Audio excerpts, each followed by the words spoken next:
Hello, this is the luckiest maths teacher in the world. Thank you so much for tuning into this video in which we will look at multiplying and dividing integers. So remember, integers are just whole numbers. They can be positive or negative. So we're going to need to know these two rules here. So if you multiply or divide two positives or negatives, the answer is positive. If you multiply or divide a negative by a positive, the answer is negative. It's really important we understand the difference between when we're adding and subtracting and when we're multiplying and dividing. This rule here, when multiplying or dividing, is telling us what the answer should be.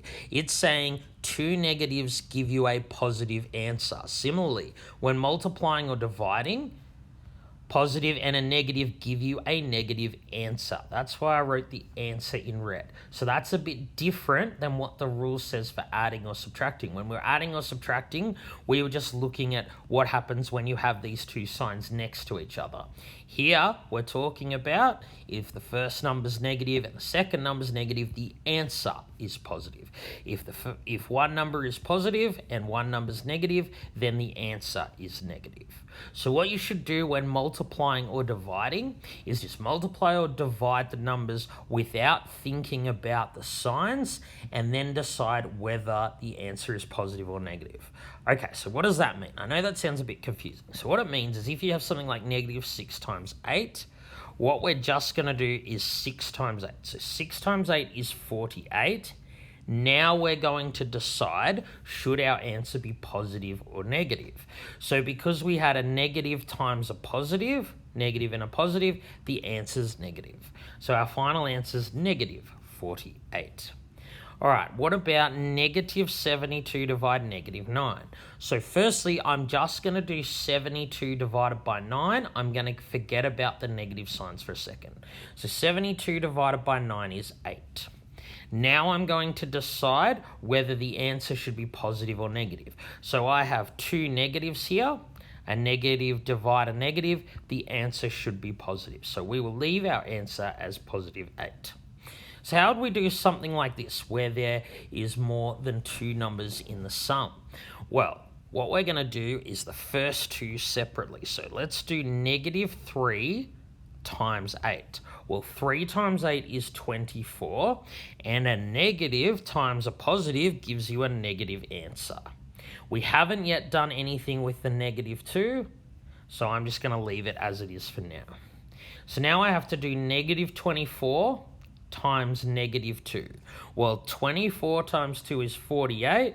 Because I have a negative and a negative, two negatives, the answer should be positive. So my final answer there is 48. All right, let's now extend this idea into squaring numbers. So square numbers are never negative. Why is that? Remember, negative 3 squared, it doesn't mean negative 3 times 2. It means you times this number by itself 2 times. Negative 3 squared means negative 3 times negative 3. So 3 times 3 is 9. But we know that if you multiply two negatives together, the answer's positive. That's why square numbers are never negative. If you multiply a negative by itself, you get a positive answer. If you multiply a positive number by itself, you get a positive answer. So every time you see a squared there, then the answer should not be negative. So negative 11 squared means negative 11 times by itself. 11 times 11 is 121, and we know that a negative times a negative gives a positive answer. All right, let's look at this question here. Which number goes in the box? So negative 7 times some number gives us 35. So to find what number goes in this box, we're just going to do the opposite. Instead of timesing by negative 7, we're going to divide by negative 7. So the number that goes in the box is just going to be 35 divided by negative 7.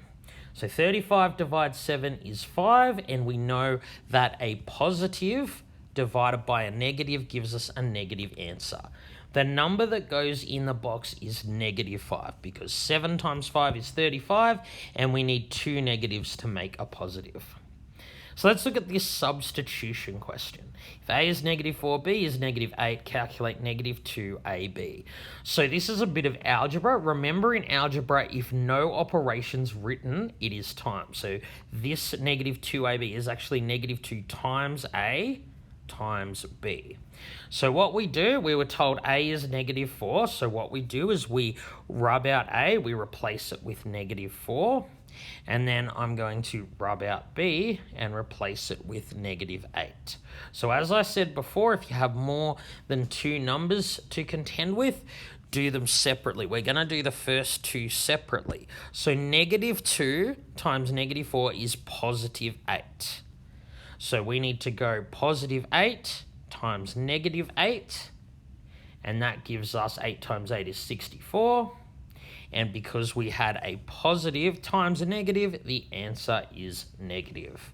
All right, thank you so much for tuning into this video. This has been the luckiest maths teacher in the world. Have a great day.